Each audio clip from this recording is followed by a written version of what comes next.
इस वीडियो में हम देखेंगे स्ट्रिंग प्लस एरे का प्रोग्राम। तो ये स्ट्रिंग एरे का प्रोग्राम है, अच्छा प्रोग्राम है, इंपॉर्टेंट है, तो इसको समझते हैं, फिर इसका लॉजिक डिस्कस करेंगे, इसका प्रोग्राम बना करके उसमें फिर ड्राई रन करके देखेंगे कि किस तरीके से हमारा लॉजिक काम कर रहा है।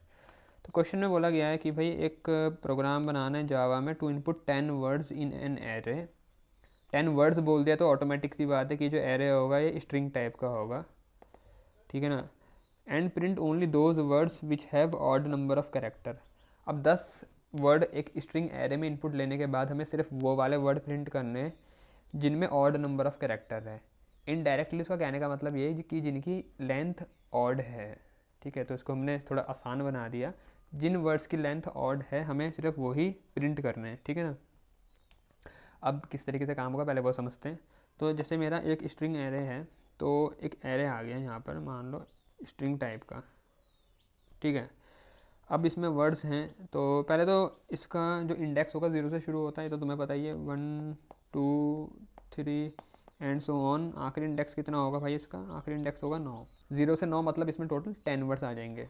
तो अब यहाँ पर मान के चलता हूँ कुछ कुछ वर्ड इसमें हैं, जैसे अमन, तो ये तो भाई E1 वाला है। नमन, नमन ये है ऑड। ऐसी राजू, ऐसी अंकिता। तो ये 4 नाम ले लिए मैंने। इस तरीके से 10 वर्ड इसमें इनपुट में आए होंगे। अब हमें क्या करना है, इनपुट में तो आ गया, तो पहले तो इनपुट कैसे लेना है वो हमें लॉजिक बनाना पड़ेगा। एक बार इनपुट ले लिया उसके बाद अब मुझे क्या करना है, मुझे हर एक वर्ड में आना है। तो हर एक वर्ड में आऊँगा तो मतलब लूप लगेगा, लूप की मदद से हर एक वर्ड में आऊँगा। और कहाँ तक चलेगा लूप? जितनी इसकी लेंथ है, मतलब 9 तक चलाऊँगा लूप, शुरुआत से आखिरी तक जब मैं जाऊँगा। अब मैं हर एक वर्ड को बाहर निकालूंगा। तो पहले आया अमन बाहर, अमन आया। अब मैं अमन की चेक करूँगा लेंथ। तो अमन की जब हम लेंथ चेक करेंगे तो हमें पता है एक डॉट लेंथ नाम का मेथड होता है स्ट्रिंग में। ये मेरे को इसकी लेंथ दे देगा, जो यहाँ पर कितनी है 4। पहले तो इसकी लेंथ निकालूंगा, फिर जो लेंथ है अब उसे मैं देखूंगा कि क्या ये ऑड है कि इवन है। कैसे पता करूँगा कि ये ऑड है कि इवन है? उसके लिए इसको 2 से डिवाइड करूँगा। इसकी लेंथ को मैंने 2 से डिवाइड किया, मतलब मॉड किया। मॉड करके रिमाइंडर निकलता है। तो रिमाइंडर को मैं देखूंगा कि अगर ये नॉट इक्वल टू ज़ीरो है। क्यों नॉट इक्वल टू ज़ीरो? क्योंकि मेरे को ऑड लेंथ वाले वर्ड प्रिंट करने हैं। तो भाई जैसे यहाँ पर ये 4 था, 4 को मैंने 2 से डिवाइड किया तो ये पूरा पूरा चले जाएगा। तो पूरा पूरा चले जाएगा तो मेरे काम का नहीं है ना। तो इसलिए कंडीशन में नॉट इक्वल टू ज़ीरो लिखा है कि भाई जिनको मैं 2 से डिवाइड करूँ और अगर रिमाइंडर 0 के बराबर नहीं आता, तो ये सिर्फ उन्हीं के केस में होता है जब ऑड नंबर होते हैं। जब तुम उनको 2 से डिवाइड करोगे तो तुम्हारा रिमाइंडर 0 के बराबर नहीं आएगा। तो ये कंडीशन सिर्फ उनके लिए चलेगी, ठीक है, ऑड लेंथ वाले वर्ड्स के लिए। तो अमन के केस में तो ये कंडीशन फॉल्स हो जाएगी। अब तो फिर क्या होगा, मैं आगे बढ़ूँगा अगले वाले पे। तो मैं आया नमन पे। अब नमन पे आया तो नमन की लेंथ कितनी निकली? 5। तो नमन की लेंथ है 5। तो 5 को 2 से तुम जब मॉड करोगे तो कितना मिलेगा रिमाइंडर? 1 मिलेगा। तो क्या 1 नॉट इक्वल टू 0 होता है? कंडीशन ट्रू है भाई। तो कंडीशन ट्रू है तो इसके लिए बॉडी चल जाएगी। अब इसकी बॉडी जब चलेगी तो मैं करूँगा क्या उसमें, मतलब मेरे को ऐसा वर्ड मिल गया जो ऑड लेंथ वाला है, तो मैं इसको सिर्फ प्रिंट करवा दूंगा। तो इसकी बॉडी में मैं इसको प्रिंट करवा दूंगा। इस तरीके से काम हो रहा होगा, ठीक है ना। तो पहले तो मैं एक एरे में सारे इनपुट भरूँगा, जो जो वो वर्ड देगा 10 वर्ड लूप की मदद से भरे जाएंगे। फिर अगला लूप चलेगा उन हर एक में आने के लिए। जब हर एक में आ रहा हूँ साथ ही साथ हर वर्ड को निकाल के उसकी लेंथ निकालूंगा, और लेंथ को फिर 2 से डिवाइड करके ये भी पता कर लेंगे कि भाई वो ऑड है कि इवन है। और ऑड होगी तो प्रिंट करते हुए चलूँगा उन वर्ड को, इवन होगी तो नहीं प्रिंट करूँगा। इस तरीके से काम हो रहा होगा। अब इसके प्रोग्राम पर चलते हैं। तो भाई यहाँ पर देखो, स्कैनर को इम्पोर्ट कर रखा है, ऑड लेंथ वर्ड्स नाम की क्लास बना के मेन मेथड के अंदर स्कैनर का ऑब्जेक्ट है SC नाम का।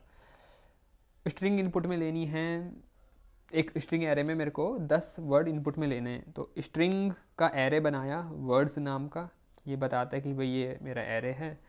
न्यू से इसको मेमोरी एलोकेट करवाई। स्ट्रिंग टाइप का मेरा एरे था और उसको कितनी जगह चाहिए? 10 जगह चाहिए 10 वर्ड रखने के लिए। ये तो मेरा बना स्ट्रिंग का एक एरे। अब मैंने एक लेंथ नाम का LEN नाम का वेरिएबल बनाया है। इसमें मैं लेंथ निकाल के रखूँगा हर एक वर्ड की, ठीक है। अब मैंने तुम्हें बताया था पहले मेरे को एक लूप लगाना पड़ेगा इनपुट लेने के लिए। तो यहाँ पर हम लगा रहे हैं इनपुट लूप। ये 0 से चलेगा <10, क्योंकि आखिरी इंडेक्स के 9, तो ये 0 से चलेगा 9 तक। जब ये 0 से 9 तक चल रहा होगा तो वर्ड्स के आई। अब यहाँ देखो, जो मेरा एरे है जैसे, तो मेरा वर्ड्स नाम का एक एरे है जिसके इंडेक्स क्या होंगे, अभी पहला इंडेक्स 0, अगला होगा 1, फिर होगा 2, फिर ऐसे ही चलता हो जाएगा, आखिरी इंडेक्स होगा इसका 9। तो वर्ड का आई का मतलब क्या है, आई की वैल्यू है 0 से लेकर 9 तक। तो आई की वैल्यू कुछ नहीं, आई की वैल्यू जो तुम्हारे इंडेक्स है ना, ये वही है। अभी आई की वैल्यू 0 है तो मतलब ये पहला इंडेक्स को डिनोट करता है। आगे बढ़ेगा 1 हो जाएगा तो अगले इंडेक्स को डिनोट कर रहा है। तो मेरा यहाँ पर जो लिखने का ये मतलब है, इसका मतलब ये है कि वर्ड्स का आई, अभी फ़िलहाल जैसे आई है 0, तो मतलब वर्ड्स का 0, उसमें ये इनपुट में लो, नेक्स्ट लाइन मेथड की मदद से स्ट्रिंग जो भी मतलब वो वर्ड देगा और उसको इसमें डाल दो। तो उसने अगर अमन इनपुट में दिया होता तो वो अमन इस 0 इंडेक्स में घुस जाता। ठीक है, ये तो हुआ पहले टाइम। अब जब लूप आगे बढ़ता, आई की वैल्यू हो जाती 1, तो यहाँ पर आता 1, तब वर्ड के 1 में जो भी वो इनपुट में देता, जैसे नमन एग्जाम्पल में लिया है मैंने, तो फिर वो नमन चले जाता है ऐसे इसमें। ऐसे ये 9 बार 10 बार चलता टोटल 9 इंडेक्स तक, और सारे के सारे इंडेक्स तुम्हारे वर्ड से फिलअप हो जाते जो जो यूज़र ने इनपुट में दिया होता। तो ये काम कर रहा है। एक बार ये भर गया मेरा एरे, अब उसके बाद मुझे क्या करना है, फिर से लूप लगा के हर एक में आके अब ये देखना है कि भाई हर एक वर्ड को निकाल के कि किसकी लेंथ क्या है। तो उसके लिए फिर से एक लूप लगेगा। उससे पहले मैंने एक लाइन प्रिंट करवा दी कि words with odd number of character are, क्योंकि अब हम इस लॉजिक के अंदर उन वर्ड्स को प्रिंट करने वाले हैं, तो उससे पहले की लाइन हमने प्रिंट करवा के रख दी। अब लूप चलाया, फिर से उतना ही चलेगा, ठीक है ना, 0 से 9 तक। ये आउटपुट लूप है, तो मैंने वो लिख दी कमेंट। अब मैं क्या कर रहा हूँ, जब मैं चल रहा है लूप, तो जैसे मैं पहले आया वर्ड्स के आई पर, अब अगर आई पर मेरा मतलब यहाँ पर मान के चलो कि 0 इंडेक्स में अमन था, तो जब मेरा आई के लिए लूप चला होगा यहाँ, तो यहाँ पर आई की वैल्यू स्टार्टिंग में थी 0, तो यहाँ बना वर्ड्स का 0। तो वर्ड्स के 0 पे अमन था, तो यहाँ पर ये इनडायरेक्टली कर क्या रहा है, वर्ड्स के 0 वाले की डॉट लेंथ में कर रहा हूँ। तो वर्ड्स के 0 पे था अमन, तो ये कुल मिला के निकल के जो आया वो मिला मेरे को अमन। ऐसा बना अमन डॉट लेंथ, कि भाई अमन की लेंथ बता दे।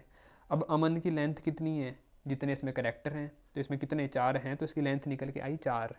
तो लेंथ नाम के वेरिएबल में, मतलब कहने का मतलब ये, इसमें बारी बारी हर एक वर्ड की लेंथ आ रही। अब जैसे पहले अमन की लेंथ आई, इसी तरीके से अगर मेरा लूप आगे बढ़ता, आई इक्वल टू 1 के लिए चलता, तो आई इक्वल टू 1 के लिए जब ये चल रहा होता, तो यहाँ बनता 1, ठीक है, इस डब्बे के अंदर आता 1, तो यहाँ वर्ड्स का 1 निकल के आता। मानता हूँ अगर उसमें नमन होता तो नमन आ जाता, और डॉट लेंथ हमने लगाई रखी है, तो तब नमन की लेंथ निकल के आती, जो क्या होती 5। तो इस तरीके से हमारे बार बार क्या हो रहा है, जब ये चल रहा है तो हर एक जो वर्ड है उसकी ये लेंथ निकाल के दे रहा है। तो ये तो बड़ी अच्छी बात है, हर एक की मेरे को लेंथ मिल रही है। लेकिन जैसे मेरे को उसकी लेंथ मिलेगी, मुझे लगे हाथ क्या करना है, मुझे चेक करना है कि क्या ये इवन है या ऑड है, क्योंकि मुझे फिर प्रिंट भी तो करना है ना उस वर्ड को।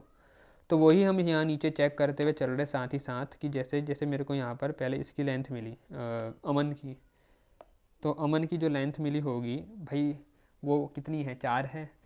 तो हमने करा कि हमने यहाँ पर चेक करा, if length mod 2 not equal to 0, तो लेंथ उसकी क्या थी, 4 थी। तो 4 को अगर मैं मॉड करूँगा 2 से, और यहाँ ऐसा बनेगा नॉट इक्वल टू 0, तो 4 को तुम 2 से मॉड करो तो रिमाइंडर तो तुम्हारा 0 आता है, तो ये कंडीशन तो फॉल्स हो जाएगी, तो ये बॉडी नहीं चलेगी, जो कि ठीक बात है, क्योंकि भाई इवन वाला तो मेरे को प्रिंट करना ही नहीं ना।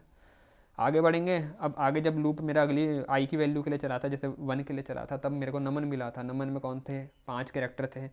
उस केस में क्या बना होगा कि 5 मॉड 2 नॉट इक्वल टू 0, तो हाँ भाई इस केस में कंडीशन मेरी ट्रू है।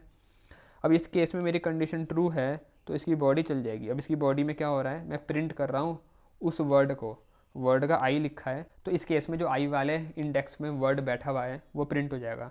तो यहाँ पर कुछ ऐसा बनेगा, जैसे सेकंड वाले केस में जब आई की वैल्यू 1 थी तो ये बॉडी ट्रू होगी थी, तो जब ये प्रिंट होगा तो ऐसा बनेगा वर्ड्स का 1, वर्ड्स के 1 पे कौन है, नमन, तो प्रिंट हो जाएगा नमन।